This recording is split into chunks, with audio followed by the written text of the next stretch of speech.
Salam alaikum, chers amis. J'espère que vous allez tous bien. Aujourd'hui, nous allons aborder un sujet qui, à première vue, pourrait surprendre certains, mais qui mérite une réflexion profonde et sérieuse. Pourquoi le prophète Muhammad, paix et salut sur lui, un homme reconnu pour sa sagesse, sa miséricorde et sa profonde compréhension de la nature humaine, a-t-il interdit à deux filles de dormir sur le même lit ? Dans un monde où les normes sociales sont souvent très différentes de celles de l'époque du prophète, paix, salut sur lui, cette question peut sembler déstabilisante. Cependant, comme c'est le cas avec chaque règle islamique, derrière cet acte se cache une sagesse profonde. Chaque enseignement du prophète a pour objectif de préserver la dignité humaine, en particulier dans les relations sociales et familiales. Chaque règle n'est pas simplement une interdiction, mais une mesure de protection de l'individu et de la société dans son ensemble. Dans cette vidéo, nous allons explorer cette interdiction et comprendre les raisons profondes qui sous-tendent cette action. Ce n'est pas simplement une règle de comportement, mais un principe qui touche à des valeurs fondamentales, telles que la pudeur, le respect des limites et la préservation de l'harmonie au sein des foyers. Je vous invite donc à rester avec moi jusqu'à la fin, car vous découvrirez que cette interdiction va bien au-delà de ce qui pourrait paraître une simple restriction, pour devenir un enseignement crucial, qui nous aide à comprendre les principes de la modestie et de la protection des individus dans la société islamique. Pour saisir pleinement le sens et la portée de cette interdiction, il est indispensable de replacer cette situation dans son contexte historique et culturel. L'époque du prophète Muhammad, paix et salut sur lui, n'était pas celle que nous connaissons aujourd'hui. En effet, les sociétés arabes pré-islamiques, ainsi que les premières générations de musulmans, étaient profondément marquées par des valeurs liées à la pudeur, la décence et le respect des rôles sociaux. La société arabe à l'époque du prophète, paix et salut sur lui, était structurée autour de principes stricts concernant les relations humaines, particulièrement entre les hommes et les femmes. La notion de pudeur ou hayya était perçue comme une règle fondamentale de la vie sociale, dépassant le simple cadre du comportement extérieur, pour toucher à tous les aspects de la vie personnelle, morale et émotionnelle. Cela impliquait non seulement le respect de soi-même et des autres, mais aussi un respect profond des limites physiques et émotionnelles. En d'autres termes, la pudeur n'était pas simplement un code de conduite en public, mais une valeur enracinée dans la culture intime et familiale des individus. L'islam, en arrivant dans cette société, a restauré et renforcé ces principes, en les systématisant, et en les rendant essentiels à la vie de chaque musulman. Ce n'était pas seulement une question de respect religieux, mais aussi une nécessité sociale, pour garantir que les relations humaines se fassent dans la pureté, le respect mutuel et la moralité. Les interactions entre hommes et femmes étaient particulièrement encadrées, et des règles strictes de séparation étaient mises en place, pour éviter toute situation ambiguë ou compromettante. Ainsi, le prophète Muhammad, paix et salut sur lui, n'instaurait pas ces règles pour restreindre la liberté des individus de manière arbitraire, mais bien pour préserver l'harmonie familiale et protéger la communauté contre tout ce qui pourrait perturber son équilibre moral et spirituel. Explication de l'interdiction. Dans plusieurs hadiths authentiques, il est rapporté que le prophète Muhammad, paix et salut sur lui, a ordonné que deux filles ne dorment pas sur le même lit, surtout lorsqu'elles atteignent la puberté, même si elles ne sont pas mariées. Cette règle ne doit pas être interprétée comme une restriction inutile, mais comme une mesure préventive destinée à protéger la dignité et la pudeur des jeunes filles, tout en préservant l'harmonie au sein de la famille.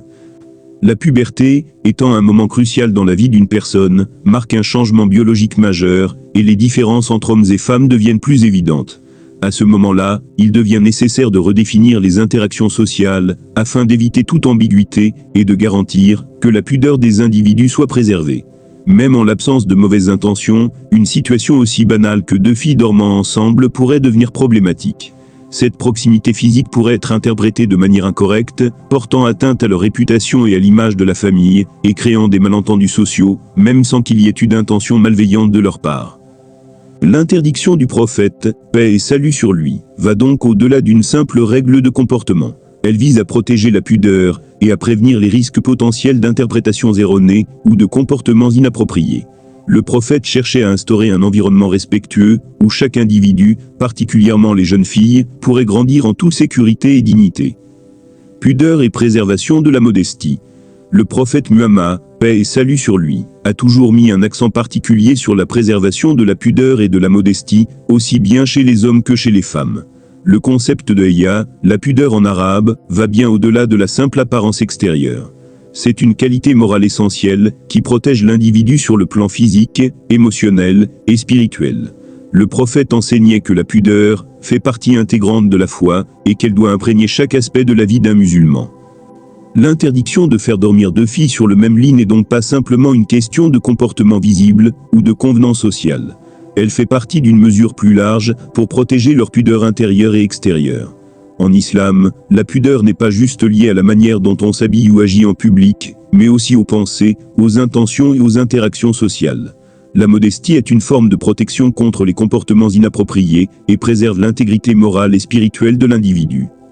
Cette règle vise à prévenir des situations qui, bien qu'apparemment innocentes, peuvent conduire à un relâchement des normes de pudeur, ce qui est contraire à l'enseignement islamique.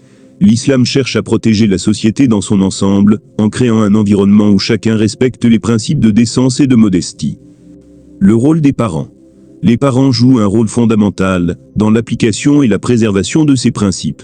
Le prophète Muhammad, paix et salut sur lui, a souligné que les parents sont les gardiens des valeurs spirituelles et morales de leurs enfants. Dans un hadith, il déclare « Chaque parent est un berger, et chaque berger est responsable de son troupeau ». Cela signifie que les parents sont responsables non seulement des besoins matériels, mais aussi de l'éducation morale et spirituelle de leurs enfants.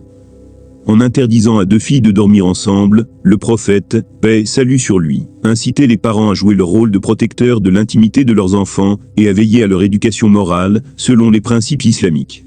La mise en place de limites claires, comme la séparation des enfants lorsqu'ils atteignent la puberté, est une responsabilité des parents qui doit être exercée avec bienveillance et discernement. Les parents ne doivent pas seulement fournir aux enfants un cadre matériel sécurisé, mais aussi un environnement moralement sain, où la dignité et la pudeur sont respectées. Leur rôle est donc d'enseigner par l'exemple, de guider leurs enfants avec sagesse, et d'assurer qu'ils grandissent dans un espace de sécurité et de respect des valeurs islamiques. En conclusion, cette interdiction ne doit pas être perçue comme une restriction sévère, mais comme une mesure préventive visant à préserver les valeurs de pudeur et d'harmonie sociale. Elle nous rappelle l'importance de respecter les principes de modestie dans tous les aspects de notre vie. Le prophète Muhammad, paix et salut sur lui, n'a jamais imposé des règles sans raison, et derrière chaque acte se cache un objectif noble, la protection et le bien-être de la communauté. Je prie Allah, SWT, de nous accorder la sagesse nécessaire pour comprendre et mettre en pratique ces enseignements avec bienveillance, qu'il nous guide sur la voie de la modestie et de la pureté, et qu'il nous accorde la force de préserver ces valeurs dans notre quotidien.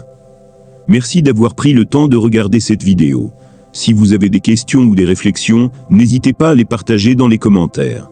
Qu'Allah vous bénisse, et vous accorde la paix et la tranquillité dans vos cœurs.